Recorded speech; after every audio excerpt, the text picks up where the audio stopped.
Hello everyone, welcome to study chapter. तो previous lecture में हमने देखा स्टेटमेंट क्या होता है, राइट। आज के इस लेक्चर में हम स्टार्ट करेंगे कंपाउंड स्टेटमेंट। सो देखते हैं कंपाउंड स्टेटमेंट क्या होता है। वैसे तो कंपाउंड वर्ड से ही समझ में आ रहा है कि अगर मैंने दो या फिर दो से ज्यादा सिंपल स्टेटमेंट को कंबाइन कर दिया तो उसे हम क्या बोलेंगे, कंपाउंड स्टेटमेंट।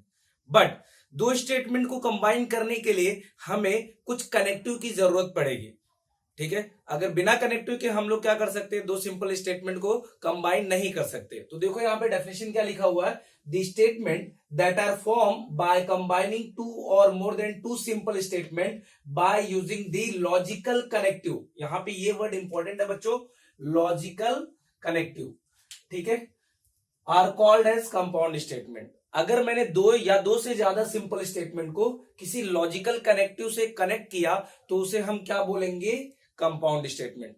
और लास्ट लेक्चर में हमने देखा स्टेटमेंट क्या होता है, राइट। तो यहां पे मैं एग्जांपल लिखता हूं। For example, 1 is a natural number, okay, and ये first one, and second one is what, 2 is a whole number, right. मैंने क्या लिखा, 1 इज ए नेचुरल नंबर, ये स्टेटमेंट है जो कि ट्रू है। 2 इज ए होल नंबर, ये भी स्टेटमेंट है, ये भी ट्रू है। अगर मैंने इन दोनों स्टेटमेंट को कंबाइन कर दिया तो वो क्या बन जाएगा, compound statement, right. But combine करने के लिए किसकी जरूरत पड़ेगी, लॉजिकल कनेक्टिव की। तो चलो देखते हैं मैथमेटिकल लॉजिक में कनेक्टिव कौन कौन से है। तो यहां पे लॉजिक में टोटल कितने कनेक्टिव डिफाइन किए हुए, 5 कनेक्टिव डिफाइन किए हुए, जिनका यूज करके हम सिंपल स्टेटमेंट को क्या करेंगे, कंबाइन करेंगे। कौन कौन से 5 कनेक्टिव्स हैं, एंड पहला, दूसरा कौन सा है, और, then third one if, then, and fourth one is what, if and only if, and last one, fifth one is what, not. तो ये पांचों कनेक्टिव का यूज करके हम क्या करेंगे, स्टेटमेंट को कंबाइन करेंगे, राइट। अच्छा, इस कनेक्टिव के लिए हम लोग कुछ सिंबल यूज करते हैं। अब वो सिंबल कौन कौन सा यूज होता है वो मैं बताना चाहूंगा। तो सबसे पहले एंड के लिए हम लोग इस तरह से सिंबल यूज करते हैं, या फिर तुम लोग कैप भी बोल सकते हो, ठीक है। और के लिए हम लोग रिवर्स कैप यूज करते हैं। इफ देन के लिए हम लोग सिंगल एरो का यूज करते हैं। इफ एंड ओनली इफ के लिए हम लोग डबल एरो का यूज करते हैं। एंड लास्ट वन नॉट के लिए हम लोग सिमिलैरिटी में जो हम लोग साइन यूज करते थे वैसा कुछ सिमिलैरिटी वाला साइन यूज करते हैं, राइट। तो ये उसके सिंबल है। मतलब एंड को सिंबॉलिक फॉर्म में इस तरह से हम एक्सप्रेस करेंगे, और को इस तरह से, इफ देन को सिंगल एरो से, इफ एंड ओनली इफ को डबल एरो से, और नॉट वर्ड को हम लोग क्या करेंगे, सिमिलैरिटी वाले साइन से एक्सप्रेस करेंगे। उसके बाद नेक्स्ट पॉइंट पे हम लोग आते हैं। अगर सपोज मैंने इन कनेक्टिव का यूज करके, ठीक है, दो सिंपल स्टेटमेंट को कंबाइन किया। फॉर एग्जांपल मैं किसका यूज कर रहा हूं, एंड का। सपोज मैं एंड का यूज करके इन दोनों स्टेटमेंट को कंबाइन करूं तो यहां पे क्या आ जाएगा, 1 is a natural number, 1 is a natural number and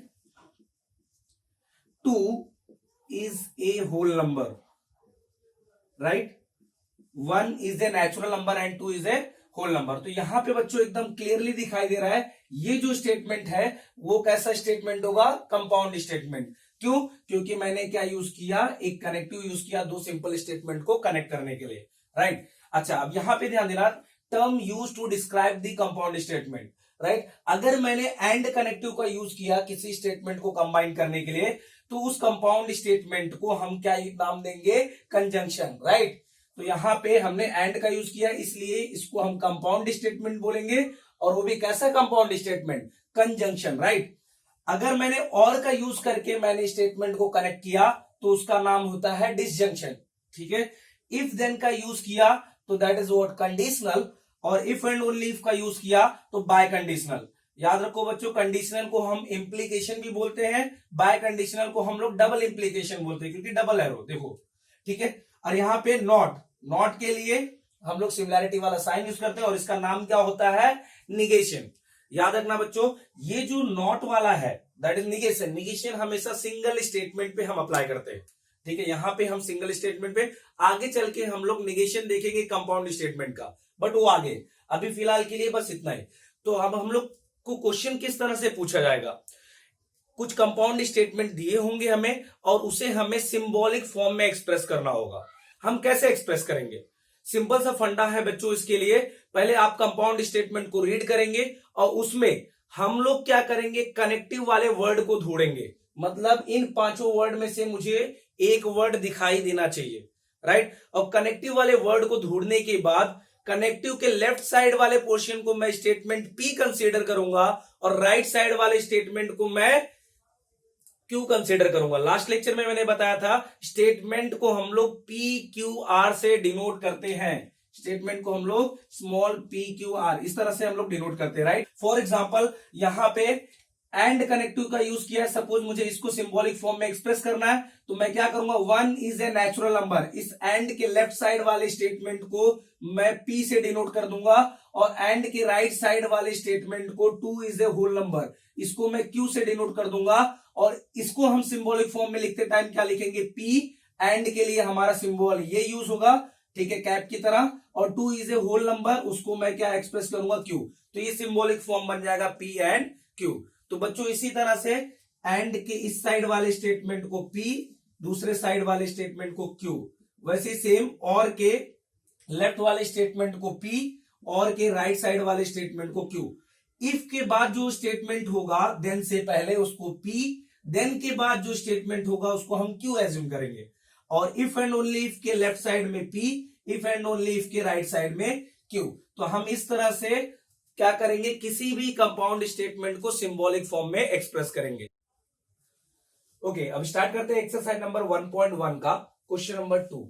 but उससे पहले एक इंपॉर्टेंट नोट देख लेते हैं। नोट देखो यहाँ पे, the words like, but, yet, though, moreover, right. These words all are use for connective and. ये जितने भी वर्ड्स तुम्हें दिखाई दे रहे हैं अगर कहीं पे मिला किसी कंपाउंड स्टेटमेंट में, ठीक है, तो इन सारे वर्ड्स को हम लोग क्या कंसिडर करेंगे, एंड। कौन सा, कनेक्टिव एंड, ठीक है। अब देखो क्वेश्चन नंबर 2 क्या है कि हमें कंपाउंड स्टेटमेंट दिए हुए हैं यहां पर और मुझे उसको सिंबॉलिक फॉर्म में एक्सप्रेस करना है, ठीक है। सो क्वेश्चन नंबर 2 का फर्स्ट वन स्टार्ट करते हैं। Nagpur is in Maharashtra and Chennai is in Tamil Nadu. मैंने कैसे बताया एक्सप्रेस करने के लिए, सबसे पहले हम कंपाउंड स्टेटमेंट में क्या ढूंढते हैं, कनेक्टिव ढूंढते हैं। कौन सा कनेक्टिव यूज हुआ है, तो यहां पे कौन सी कनेक्टिव यूज हुई है, एंड, राइट।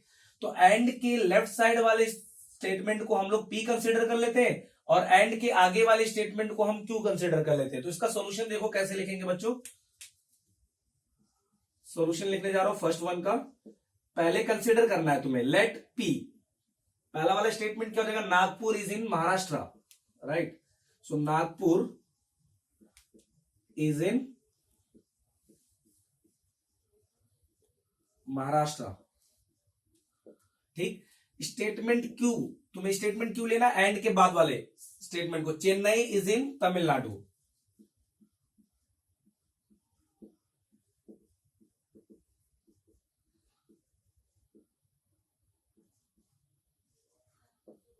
ठीक है, सॉरी, तमिलनाडु, राइट। अब पी कंसिडर कर लिया, क्यू कंसिडर कर लिया, तो सिंबॉलिक फॉर्म क्या हो जाएगा, then the symbolic form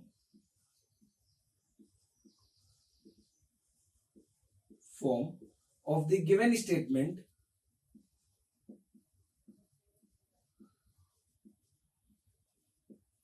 is, कैसे आएगा, पहले P आ जाएगा, राइट। उसके बाद यहां पे कनेक्टिव एंड यूज हुआ है तो एंड का सिंबॉलिक फॉर्म क्या होता है हमें पता है, दैट इज एंड।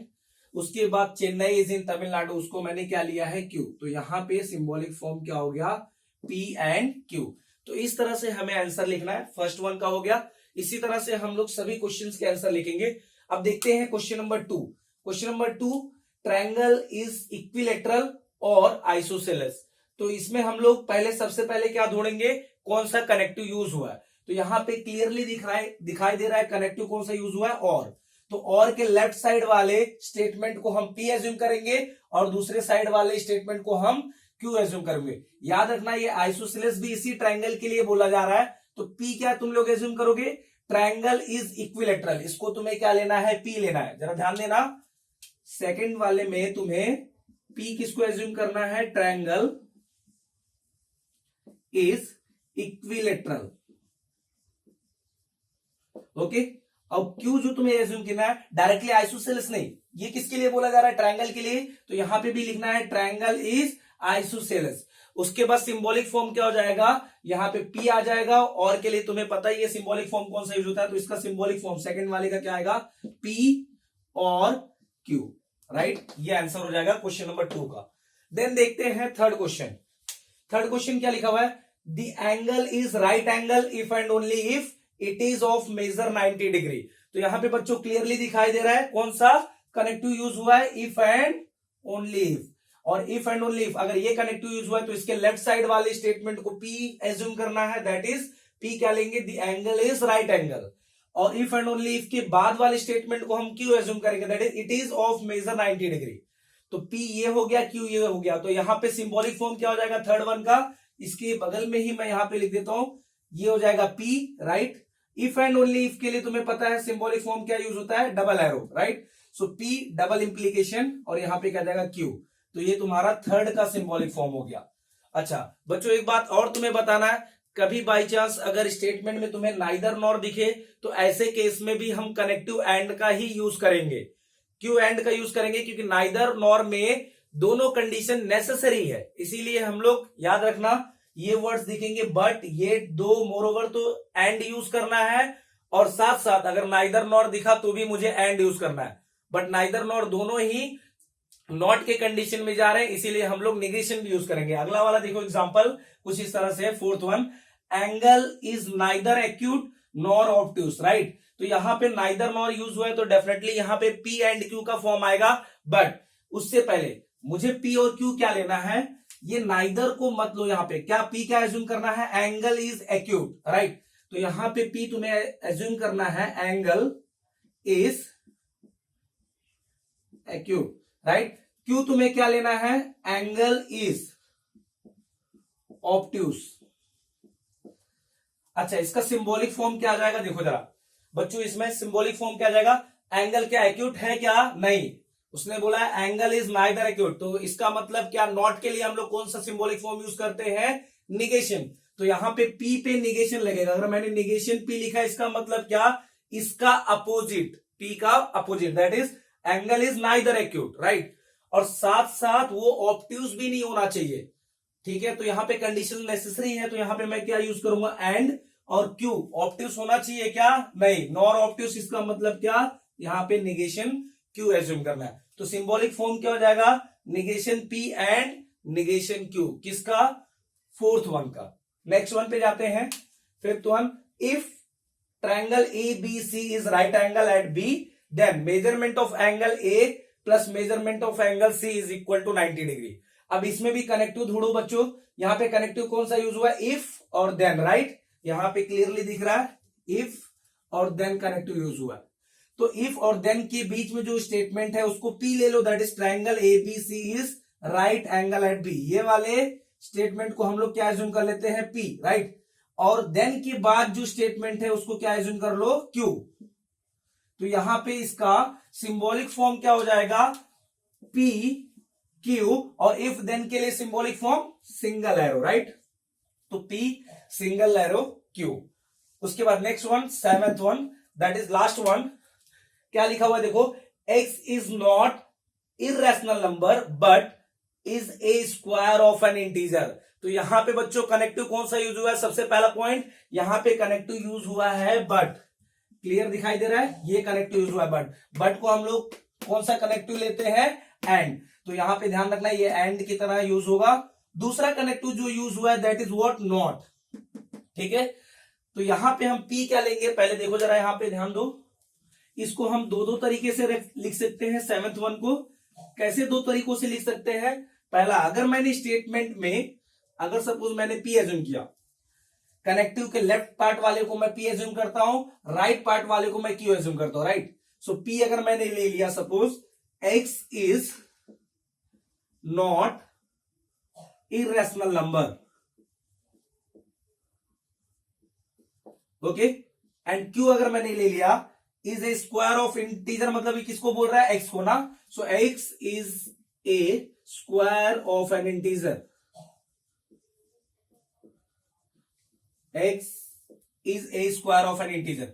अब इसका सिंबॉलिक फॉर्म क्या होगा बच्चों, बट क्या है, एंड ना, तो यहां पे कहा जाएगा symbolic form P and Q simply, right. एक दूसरा भी तरीका है इसको सिंबॉलिक फॉर्म में एक्सप्रेस करने का। बहुत बार बच्चे क्या करते हैं कि यहां पे पी एज्यूम करते टाइम नॉट नहीं लेते हैं, राइट। पी को ले लेते हैं एक्स इज इरेशनल नंबर और क्यू को लेते हैं x is an square of integer, right. तो इस केस में जो सिंबॉलिक फॉर्म होगा वो क्या होगा, x is not irrational number है, यहां पे हमने क्या एज्यूम किया है, इरेशनल नंबर। नॉट के लिए मुझे सिंबॉलिक फॉर्म में एक्सप्रेस करना पड़ेगा निगेशन, तो यहां पे क्या जाएगा निगेशन पी एंड क्यू। तो ये सिंबॉलिक फॉर्म भी करेक्ट है अगर तुमने स्टेटमेंट इस तरह से कंसीडर किया है। बट अगर तुमने नॉट लेके कंसीडर कर लिया है तो तुम्हें यहां से निगेशन क्या करना पड़ेगा बच्चों, हटाना पड़ेगा।